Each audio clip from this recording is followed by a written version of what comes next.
এইবার গয়না চুরির রহস্যের সমাধান করতে নতুন চরিত্রে এন্ট্রি নিচ্ছেন গৌরব।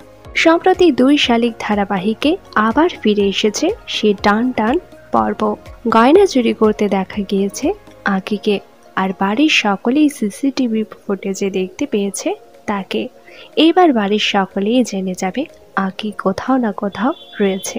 অনেকদিন ধরেই দর্শকেরা মিস করছিলেন গৌরবকে। এইবার শুটিংয়ে ফিরেছেন অভিনেতা। 2-1 দিন পর থেকেই ধারাবাহিকে দেখা যাবে তাকে। তবে কি এবার তাকে একেবারেই নতুন চরিত্রে দেখা যাবে, না পুরনো গৌরব রূপেই দেখা যাবে, সেটাই দেখার। তবে খুব সম্ভবত তার চরিত্রটি পাল্টানো হতে পারে। সরাসরি গৌরব নয়, অন্য কেউ হয়ে ধারাবাহিকে এন্ট্রি নেবেন তিনি। তবে কি গয়না চুরির রহস্য উন্মোচন করার জন্য কোনো পুলিশ চরিত্রে এন্ট্রি নিচ্ছেন অভিনেতা, সেটাই দেখার আগামী পর্বগুলোতে। তবে আপনারা গৌরবকে গৌরব রূপে না অন্য কোনো চরিত্রে দেখতে চান তা নিচে অবশ্যই কমেন্ট করে জানান।